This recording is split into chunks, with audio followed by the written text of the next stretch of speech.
Apa yang terjadi kalau sampai dua ibu mencabuli anak di bawah umur? Kalau saya melihat bahwa menjadi orang tua dijadikan hanya sebagai siklus alamiah, Bang Hotman. Jadi orang harus menikah, harus punya anak, dan akhirnya melahirkan anak-anak tanpa ada keterampilan, tanpa ada kecerdasan, tanpa ada data di kepala bahwa anak itu harus dilindungi. Mereka bahkan nggak tahu ada 10 hak anak. Nomor 4 dari hak anak adalah hak untuk mendapatkan perlindungan. Ini tidak ada.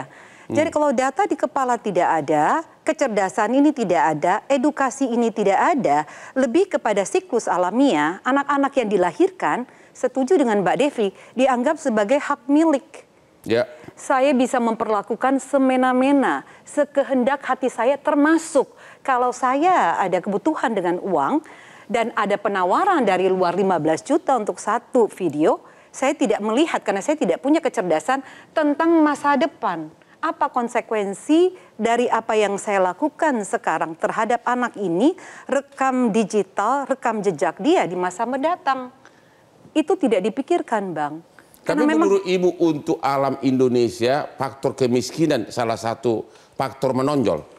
Untuk Indonesia loh. Saya bisa katakan sebagai salah satu faktor, tapi bukan sebagai faktor utama. Yang dua pelaku ini kebetulan memang dari kalangan miskin, benar Pak ya? Dari kalangan ekonomi lemah. Betul. Begitu banyak di Indonesia kita melihat orang tidak punya uang, prasejahtera, di bawah rata-rata kemiskinan, tapi tidak menjual anak untuk dijadikan sebagai mata pencaharian. Jadi menurut Ibu faktor apa nih? Faktor kemiskinan, apa lagi? Faktor bagaimana edukasi tentang parenting. Jadi menjadi orang tua itu adalah satu keterampilan, anak harus jadikan sebagai amanah. Tidak hanya menikah, mempersiapkan upacara pernikahannya, Bang. Bukankah Ibu punya naluri melindungi anak, nggak perlu diedukasi? Ini harus dilihat juga sih, punya nggak dia masalah dengan psikologis? Punya nggak apa yang disebut dengan stres kronis? Kalau kita bicara kesehatan fisik, kita punya rekam medis.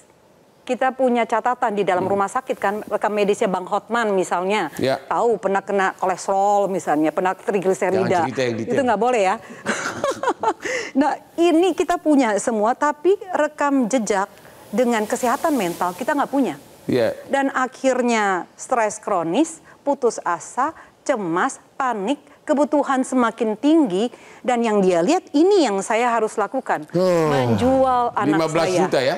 Jelajahi cara baru mendapatkan informasi. Download Metro TV Extend sekarang.